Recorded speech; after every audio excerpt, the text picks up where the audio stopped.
j'espère que ce jeu est pas trop flippant. J'ai entendu un bruit. Ça semble bizarre.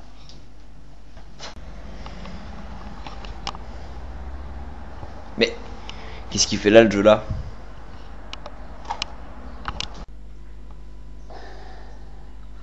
Commandant Rétro. Quoi? Hein? Je suis ton frère. Non! Oui, je sais, on n'a pas de budget pour faire un vrai Dark Vador. Ah oui, Mais c'est il y en vrai. a trop.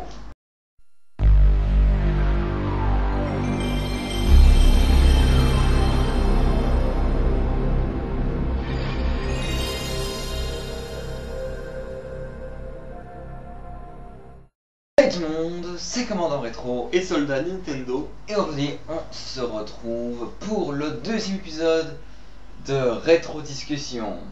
Dans cet épisode, vous l'avez vu dans le titre, nous allons parler dans un premier temps de Star Wars, des bons côtés et des mauvais côtés, et dans un deuxième temps, on va faire une critique de Star Wars 9.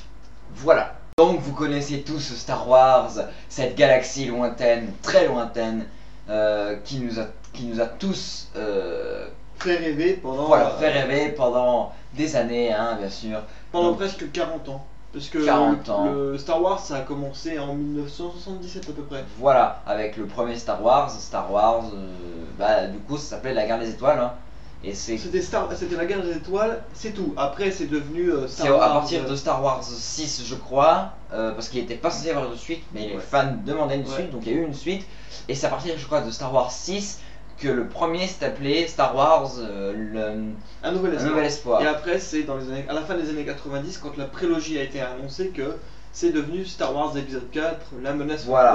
la menace fantôme, un nouvel espoir. Un Nouvel Espoir. Mais voilà, donc tout se passait bien, le 4, 5, 6 c'est les meilleurs Star Wars qui existent selon moi, mais la prélogie, c'est... La prélogie, qu'est-ce que tu en penses toi, de la prélogie? Prélogie Star Wars. Et ben moi je suis pas fan de la prélogie Star Wars. Je sais qu'il y en a qui aiment. Il y a Michael J, il y a Aurélien Film, ils aiment la prélogie. Et moi je suis pas trop fan de la prélogie Star Wars. J'aime pas Moi je l'ambiance, trouve en fait. la prélogie très bien, surtout le 3 c'est mon Star Wars préféré, mais je suis bien d'accord avec toi que le 3 c'est du fanservice. Ah, c'est carrément du fanservice je trouve. C'est ce que les fans voulaient voir en fait, ils veulent voir. C'est ça le problème, c'est que le réalisateur offrait trop de spectacles au public, enfin oui, aux fans, et pas assez sur l'histoire en fait. Dans l'histoire. Regarde le combat sur Dark Maul, il a aucun intérêt à part rapporter du spectacle. Tu compares ça avec le combat entre Obi-Wan et Dark Vador dans Dans le le 4. premier film, dans le 4, c'est beaucoup mieux parce que là ça raconte une histoire. Là c'est juste wow, regarde Dark Maul, il est trop classe avec son double sabre laser. Achète la figurine, achète. Donc, moi j'ai envie de dire que la prélogie elle est bien, mais elle offre trop de spectacles. Et trop de fanservice. Voilà, trop de fanservice, trop de spectacles et pas assez sur l'histoire. Mais bon, après, elle reste bien. Là, le problème va être le problème de la postlogie. Oui, le problème du problème, c'est la postlogie. Donc, la postlogie, pour ceux qui ne le savent pas, et ceux qui sont nés en 2010, comme d'autres petits frères, la postlogie, c'est le 7, 8 et 9. Il y a Voilà. aussi Rogue One et Pistolo, ça c'est des Ça, c'est des spin-offs, ça ne fait pas partie, ça fait partie de l'univers étendu. Oui, mais ça fait partie de tous les films faits sous Disney. Oui. Mais, Rogue One est surestimé. tu vas te calmer parce que Rogue One il est très bien. Oui, moi j'aime bien Rogue One, mais il est surestimé. Bravo, tant pis. On va commencer par parler du 7 et du 8, et après on viendra sur une critique du 9. Donc le 7 et le 8, moi je les trouve très bien. Le 7, il te respecte très bien une certaine nostalgie, malgré que des fois les films soient trop nostalgiques, mais comme dit MJ, et là je suis ses paroles, Pareil, la nostalgie est bien utilisée dans voilà, le la 7. nostalgie est très bien utilisée Et dans le le 8 7. aussi. En fait, le 7 et le 8, ils ont un peu la même morale, enfin le même message, c'est-à-dire c'est toujours sur la nostalgie en fait, c'est toujours un message sur la Voilà, nostalgie. c'est ça. Qu'il faut laisser le passé derrière nous, un peu comme ce qu'on a dans Toy Story 3 par exemple. Oui, mais bon, Toy Story 3 est bien, mais Toy Story 4 n'est pas canon. Enfin bref, on va pas en parler. Mais bon, moi, je trouve Star Wars 7 mieux que Star Wars 8, même si beaucoup diront que Star Wars 8 est mieux que Star Wars 7. Mais bref. T'as pas vu l'avalanche de merde aussi que Star Wars 8 s'est ramassé? Mais j'avais pas compris ça, pourquoi.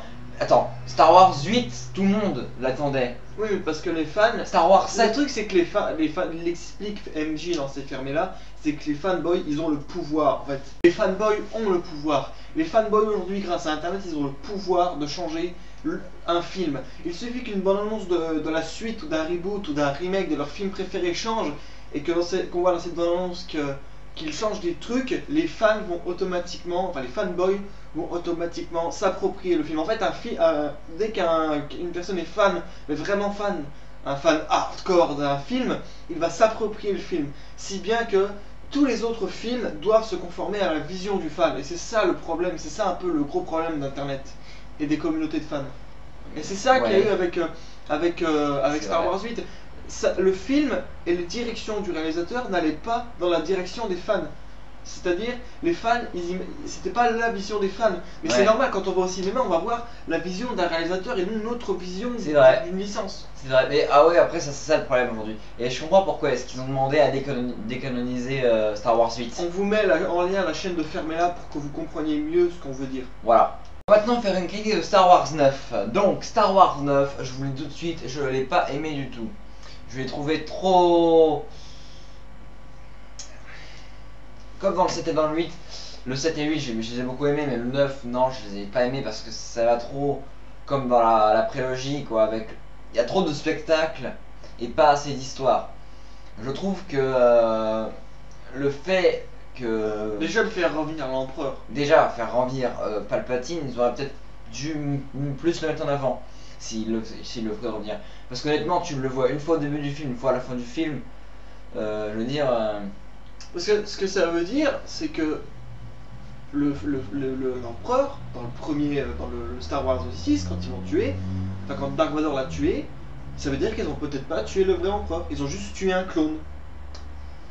Ouais, d'un côté ça fait sens, mais bon. Non, moi au début j'ai aimé le premier Star Wars, enfin le Star Wars. Ouais, quand on est sorti de la salle, je me suis dit ouais bah ça va, il est pas mal, et il est aussi bien qu'un Star Wars 7. La réalisation. En fait, non, hein. Quand j'ai écouté certains points de MJ, quand il a expliqué pourquoi est-ce que c'est un échec le Star Wars 9, moi je me suis dit, ouais, vraiment, effectivement, le Star Wars 9 n'est pas canon.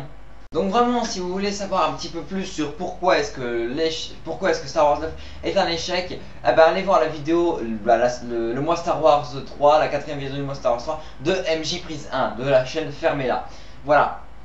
Donc voilà les amis, c'est la fin de cette vidéo, de ce deuxième épisode de rétro discussion sur Star Wars. J'espère qu'il vous aura plu. S'il vous a plu, n'hésitez surtout pas à vous abonner, à partager et à liker. Allez voir la chaîne de Commandant sur la Nintendo. C'était Commandant Rétro et sur la Nintendo. Bye tout le monde. Mon commandant, il faut aller sur la bête Rétro Gaming tout de suite. Le maléfique Turbo Racing va envahir le monde des jeux vidéo récents. Vite! Vite! Montez dans le Faucon Millennium. Oui, on n'a pas les moyens pour avoir un fond vert ou un vrai Faucon Millennium, mais c'est pas grave. Allez, c'est parti. Hyperespace. Voilà. On est arrivé. C'est tout? Oui. C'est l'heure du générique maintenant. Allez, on décolle le générique. Allez, hop, c'est parti. Au boulot.